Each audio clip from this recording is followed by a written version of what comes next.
Hey twin, just enjoying the rain here. I wanted to come on and while this beautiful abundance of rain, this downpour is currently blessing us. Just wanted to do a little quick shadow work about processing emotions, unpacking emotions that may still be lingering in the shadow, that while we are embracing our demons and we take them to tea, we invite them over for coffee, like, because we created them, we gave them life. So it's like, once you comprehend that you are the one that's attached,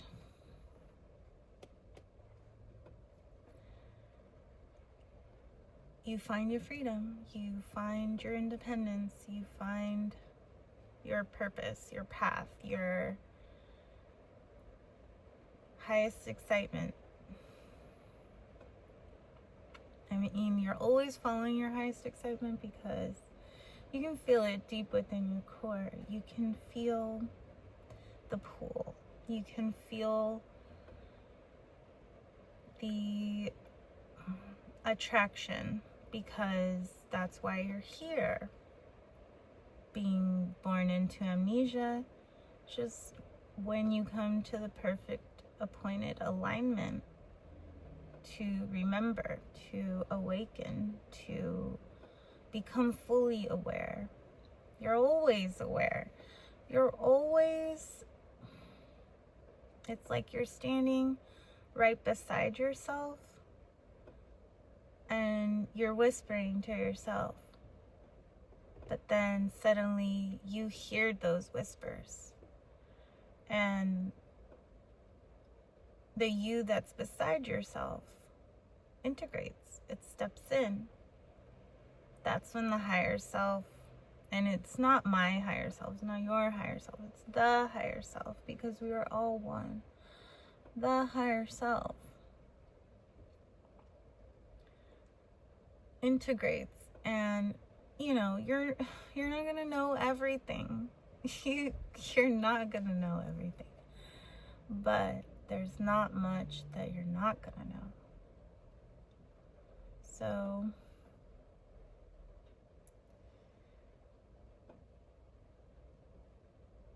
during the times when you're standing beside yourself and you're making these connections, you have these relationships, you have, majority of it is incarnated family, childhood friends. Honestly, like, I've never had a best friend. I've called people my best friend because I was so attached to them that I wanted to have that connection. I wanted to, because as a child, I moved around a lot. I wasn't in one place.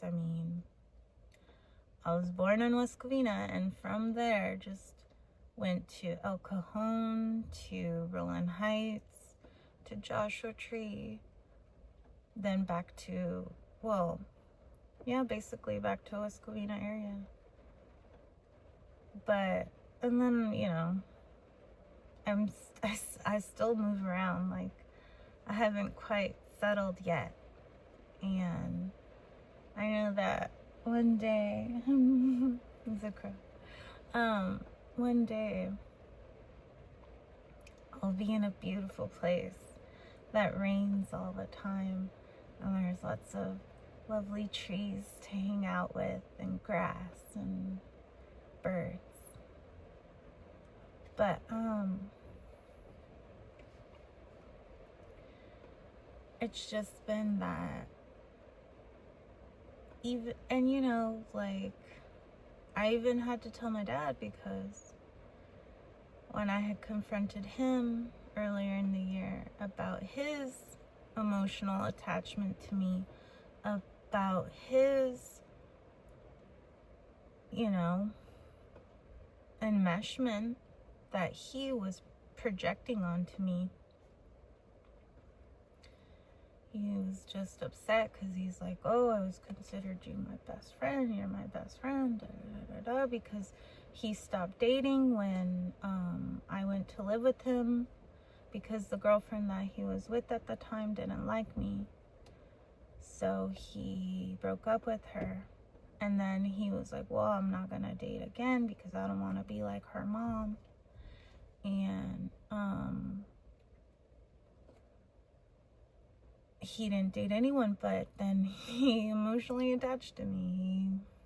And also because he saw my mother in me, and he's not over her. He's still,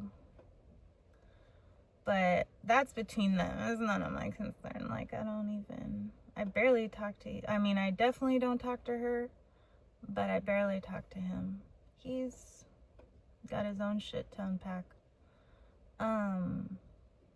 But he'll come around every now and again. He just called me on my birthday.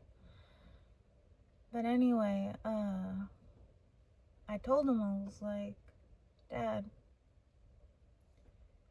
do you see how wanting me to be your best friend has made this emotional attachment where you've kind of put me in your partner space? Because isn't that what people say when they get married, that they marry their best friend?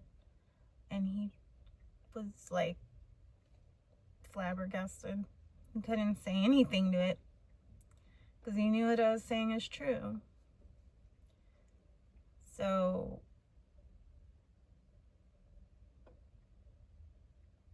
even with all the people that I've called best friend throughout my experience, they've betrayed me in some way. And it's been my partners too. I mean, my former husband, there were so many things in that relationship. And then my former ex was like, I considered him my soulmate when we first started dating.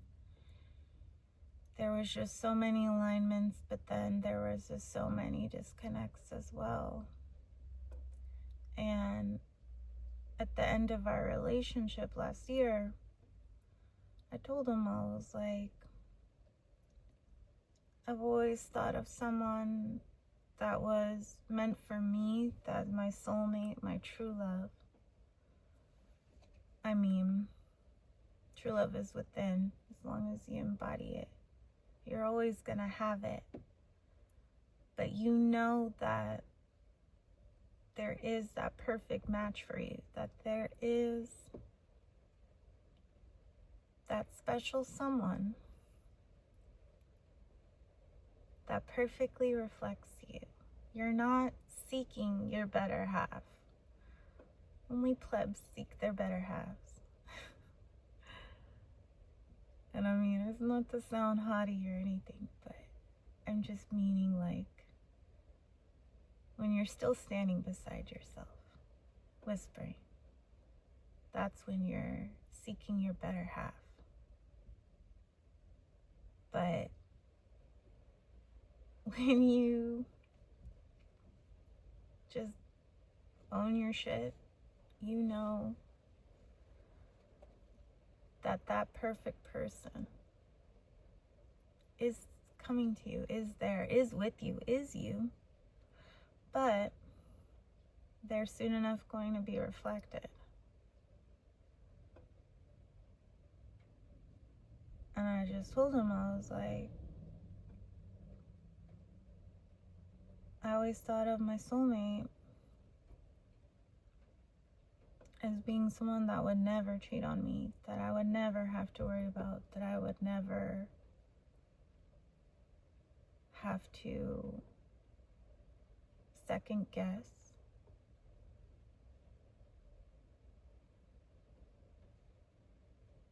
And not just even like sexually. I mean, betrayal occurs in all aspects. But in that relationship, it was heavily sexual and betrayal. And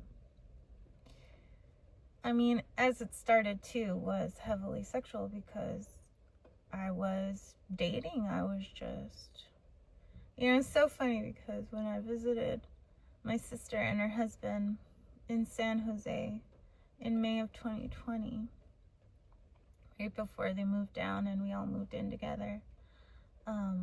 In that house. You should check out my spooky stories video in the description box if you haven't already. But I talk about that place. But I was telling them when we were going for a walk in San Jose, I was like, oh, I'm never gonna have a relationship ever again. I'm just gonna be single for the rest of my life. I don't care. And so I was dating. I was just going out, having fun.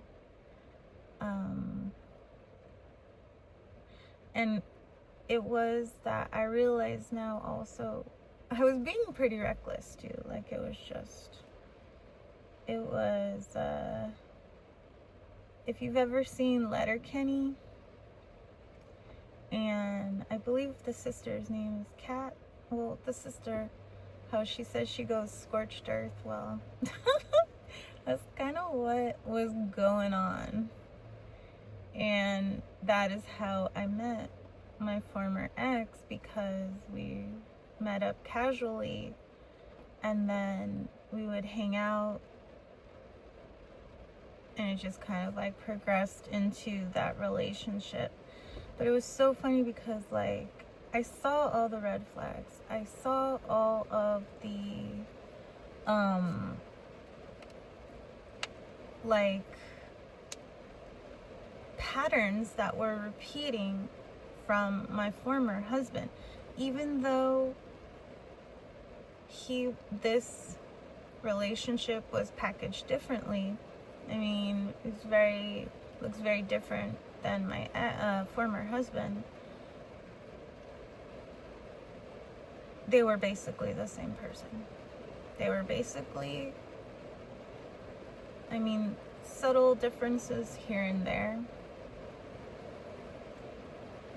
but they even wrote exactly the same.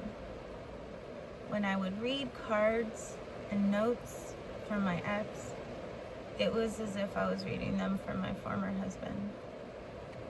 They even signed their names with a little smiley face, and the smiley face was exactly the same. It was uncanny.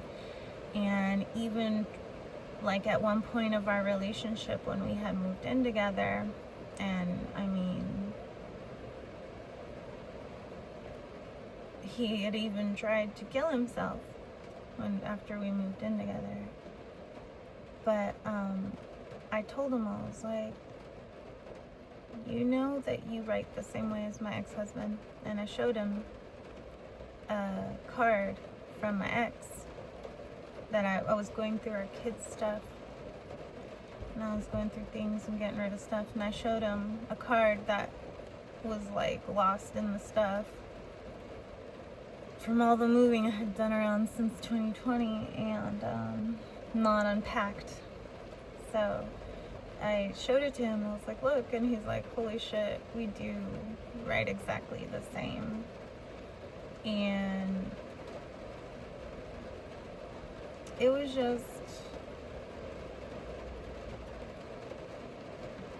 the huge patterns, the huge red flags are always going to come up. They're always going to reveal themselves to you. It's just a matter of acknowledging them. It's just a matter of allowing yourself to address them.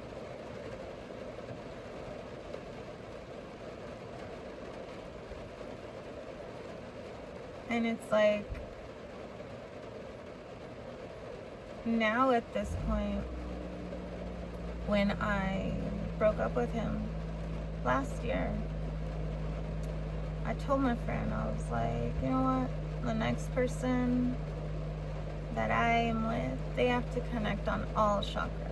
Because with my former husband, even though he's a Scorpio, we mostly connected like in the mind, more upper chakras, because he has a lot of shame and guilt around his sexuality. And I'm sure that soon enough he'll live his best life, own his truth. And I'm excited for him because that affects our children.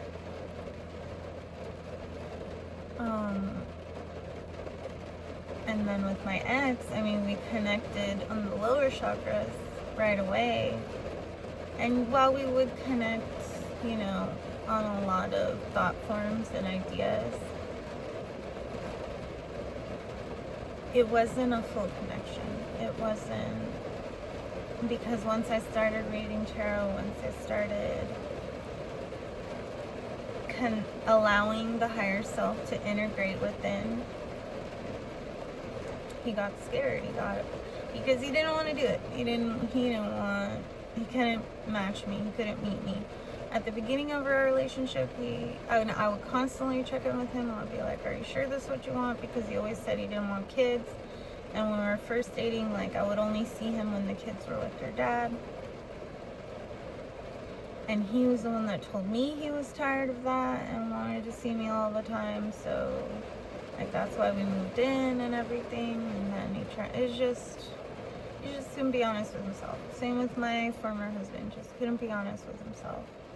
And that's, you know, that was the agreements that we made to reflect to each other, and I appreciate them for doing good on their ends, for making good on their word. Because your word is the greatest currency there is. With all your relationships, keep being you, and then see how others respond, how others react.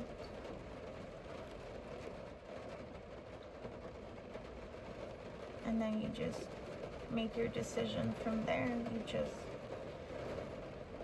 begin to face. You can either address, because if you want to keep that relationship in your life, you want to be attached to that relationship, then yeah, address, react, go ahead, do that. But if you're seeing the red flags and you're seeing that they're not able to reflect to you what you know should be reflected, your standards, your boundaries. Thank you, universe.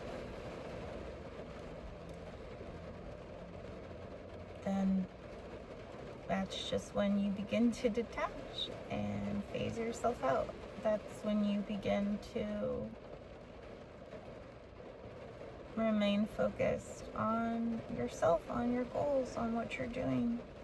And it's not like you don't have options, twin. Like, you literally have so many eyes on you. You have so many people that respect you and love your energy and want to be around you and want to meet you. And they're formulating ways to meet you. They're formulating ways to approach you because you are extremely unapproachable, not in a bad way. You're just that intimidating, twin. You're just that high value because you give yourself that value. You give yourself that worth. If others want to deem you egotistical, if others want to deem you gold digger or whatever, Okay. There's no reason to argue. You know who you are. You know what you stand for. You know what you believe in. You have nothing to explain to anyone. They'll soon enough recognize it. They'll soon enough see it.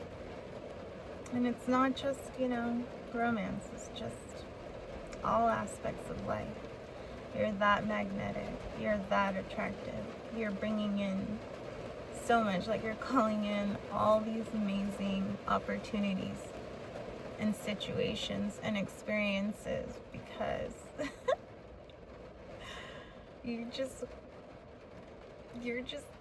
like you. You're just you. You're just so worthy and deserving of all of it. You really are.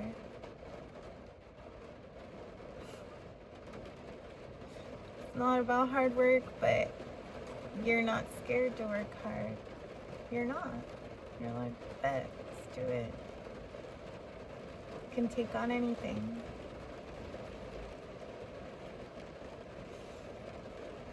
But yeah, I'm gonna go out, have some fun, eat some yummy food, and go shopping.